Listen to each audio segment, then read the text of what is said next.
Hey everybody, it's Alex from Heavy New York and Alto Music. First interview at Namm 2018, and we're starting things off on a high note because we got the one and only Dave Ellefson of Megadeth. Thank you so much for your time. Thanks for making me #1 on your list today. Appreciate that, yeah. Wanted to start things off on a high note, and that's what we did. Yeah. So the first thing is always first. It's been 2 years since the release of Dystopia, and it's fair to say you've done a lot of great things, from your headlining tour with Children of Bodom to doing your tour with the Scorpions and everything. What's the conclusion on the record cycle for that? I think it was a success. I think it did well. We took our time making the record, and I think that paid off to do that, and we got, 2 full years of touring out of it. In fact, really, more like 3. We just announced the 35 years of Megadeth anniversary this year. We're going to celebrate it by each month, celebrating a release of one of our records. Some months we have to double up because, like for instance, January, both Dystopia and in 1988, So Far So Good So What came out. So we get to celebrate all these records throughout the year. A whole nother year of touring, largely from the wind and the sails from Dystopia, and now, of course, to celebrate the catalog. Yeah, excellent. Now, with this particular record, and I was really curious about this, I know that you had Chris Adler from Lamb of God do the recording of it, and now you recruited Dirk, formerly of Soilwork. Does having and I would say that those bands are fairly different from what Megadeth does, so recruiting those guys, did that maybe allow you to bring some newer elements that Megadeth may not have had before? Yeah, I think it always comes down to technical proficiency, skill level, and just fundamentally understanding the music. Which Chris is a big fan of Megadeth and grew up with our music, so he understood it from a fan point of view, so that helps. And of course, he's got incredible charisma to his playing, so that was important on the record. But I think at the end of the day, he, came in to play Megadeth songs. He wasn't Chris Adler of Lamb of God in Megadeth. He was just Chris Adler, the amazing drummer that he is, playing in Megadeth. And same with Dirk. Dirk, really regarded as one of the hotshot guys in the whole grindcore movement. Really the top of the heap in that scene. And for him to come into Megadeth, what's nice with him is he really gets like the Gar Samuelson era, because Gar was a very particular drummer. He was not a heavy metal drummer. He was more of a jazz, fusion, rock kind of drummer, and that really gave Megadeth an edge over a lot of other groups because of his technical ability. And so Dirk, being a real student of all types of music, and he can really go back and understand what Gar was playing, because he's an educated player himself.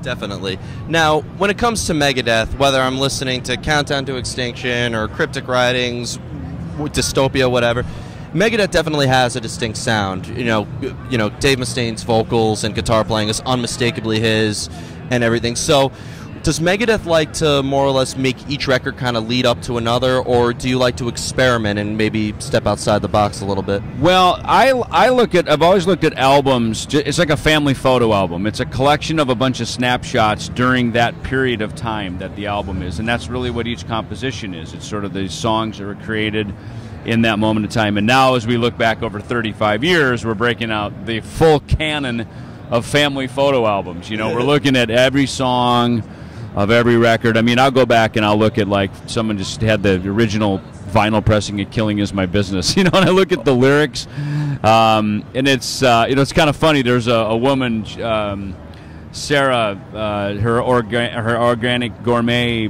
foods that she does. We've partnered with her on coffee. It's funny, Dave and I were at her apartment, I think the day that the Killing Is My Business vinyl showed up. Really? And we opened it with complete shock and dismay. Were you not a fan of the artwork or something? Oh my God, it was horrible. We were like, what in the hell is this? This isn't at all what we had submitted to the label. And then, of course, they come back with all their reasons and justifications why it is. So it's funny that Sarah's, I'm in business with her on the food side of life, and here she is all these years later, and we kind of have this, 35 years of Megadeth. She was there in the very beginning as just a friend and to me and Dave, and but so there's moments like that where it's almost, that one's almost like PTSD going back and remembering that. And then there's other moments where I'll like go through and look at maybe peace sells. I'll look at like who we listed in the thank yous. I'm going, oh my gosh, I wonder whatever happened to that person. And look into maybe the gear we use. And so, you know, I got to be honest with you, for me, and I hope certainly for Dave too, it's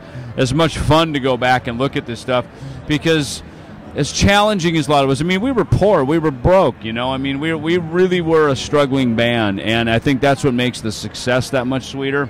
And it certainly makes us appreciate our fans, because, I mean, look, without fans to buy your records and listen to your music, you got nothing really anyway other than just your songs, which is cool. But again, it's nice to have some people listening to it. And, you know, when you go back, to me, I think personally that's my journey on now in the 35 years going back, and just kind of sort of a historical retrospective of our lives. It all started with playing "Run with the Devil" by Van Halen, and yeah, throwing that flower pot on your AC, which I still laugh about. One note played 8 times, you know. Yep. and as Dave said, nothing against Van Halen, but the worst bass line to hear if you're hungover. Well, it's funny. I interviewed Michael Anthony a few years back over at the Peavey booth, and I told him that story, and I don't think he'd heard it, you know. And so I just got to say thank you, by the way, for the bass line. And he said, well, at least it was an easy part to play. You know? So anyway, I got to thank him for my sort of audition to meet Dave and how we started Megadeth. Yeah. Note to self, everybody, if you're hearing somebody play bass full blast underneath your apartment, throw a flower pot. That is how great things happen. That's how great bands start, man, right there. Exactly. Now, we're here at the coffee booth, the Dave Ellefson coffee booth, and, you know, every band, I would say, in like the last 2 years had their own signature beer come out. I know that Maynard from Tool has his own wine. So, you know, what made you kind of want to start instead of getting people drunk, get them hyped up in the morning? Well, it's funny, you know, coffee has been with me from the beginning. In fact, very first Megadeth drummer, Dijon Carruthers, he and I would sit around and drink coffee in between rehearsals back in 1983. So, I mean, coffee's been with me my entire adult life, so to speak, and certainly all along the journey with me and Megadeth. And yeah, more and more, I think we, you know, artists, we bring our lifestyle into our music. We bring it into our lives. Our fans then become part of that. I love when someone's, you know, fans taking a picture and they got their Ellefson coffee shirt on and stuff like that. And you know, so that's really where the whole thing started. And we've expanded. I mean, it's you know, it's funny how beer companies now are coming to us, and they're putting our coffee in their beer to create a beer stout. What we have with Hydra Beer in Sioux Falls, South Dakota, is starting that. And it is ironic because I'm not an alcohol guy. You know, those were many years. My drink card was full, so I had to opt out. You know, yeah. But it's funny. You know, part of the branding that we're doing with, you know, Combat Wine, for instance, you know, is a wine thing that we have, and Combat is separate from Ellefson Coffee, but you know, that brand is all about heavy metal lifestyle, you know, and I realize as much as I don't drink anymore and participate in that, you know, a lot of my fans do, and a lot of our coffee enthusiasts do, and, you know, I've chosen my own path in my life, but, you know, everybody does what they do, you know, and it's fun to kind of have a, you know, this booth, I think, kind of encompasses a whole lot of things about my life, period, you know, Megadeth to coffee to the record label and just all these fun things and little snacks, you know, all kinds of cool, you know, fun stuff. You know? You know, you got the best of both worlds, because with the Trout Lemon beer, sorry if I butchered that name, I'm not horrible at French, but, you know, with the Trout Lemon beer, you get people drunk at night, and then you have something to help them recover the next morning. Coffee. Yep. And I got to tell you, one of my favorite parts of the booth,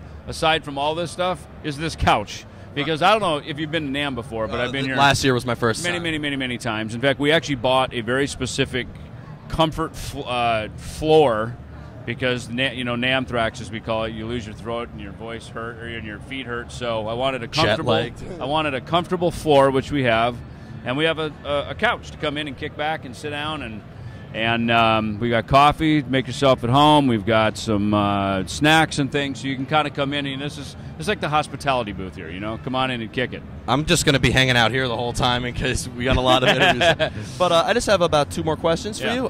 You know, we're at Namm. It's Gear Mania here, and with Alto, we're upset. We love knowing what every artist's weapons of choices are. So, What's your weapon of choice on Well, bass? the Jackson bass, has been along with me on a journey through, a lot of the Megadeth career. That's why I put my name on it and created a specific instrument for my uses there. SIT strings, EMG pickups, Harkey bass amps. On Saturday, I'm actually rolling out over at the ISP Technologies booth a new pedal board of programmable and preset programmed tones of mine. It's really cool. It's very popular in the guitar domain. It's a little trickier with bass, and having been a bass player my whole life, I'm sensitive to how we really practically use that. And in Megadeth, I do have some needs for that, so it actually works out really well for me. Definitely. And one final question I want to ask you is, so many bands have come out since Megadeth, and I've heard a lot of bands, whether it will be Slipknot or Disturbed or whatever, say how they take inspiration from you guys. Right. Have newer bands ever inspired you in a way? Yeah, I think so. I mean, we always need new talent, as much as there's kind of this old school brigade, and God bless them because they keep us going, and they introduce us to new young bands. But we need new blood, man. We have to continue to foster and grow up the new generation. I have this artist, Dalskin, back here, young girls playing kind of like a hard. I saw them with OTEP 2 years ago. They were awesome. Great little band, man. And I got their energy and their vibe, and they're focused and they're in the trenches, And I love bands that are just that dedicate their whole life to it. Definitely. You have to. Music is a lot about a bunch of misfits coming together to do something with camaraderie. Artists and musicians, we kind of beat to a different drum, no pun intended. And, that's what I love about when you see great bands come together where musicians think alike, synergistically. It's like one mind, you know what I mean? And we try to do that in Megadeth. We try to be one sort of brain center and be really focused when we're working together. Absolutely. Well, again, Dave, I want to thank you so much for your time.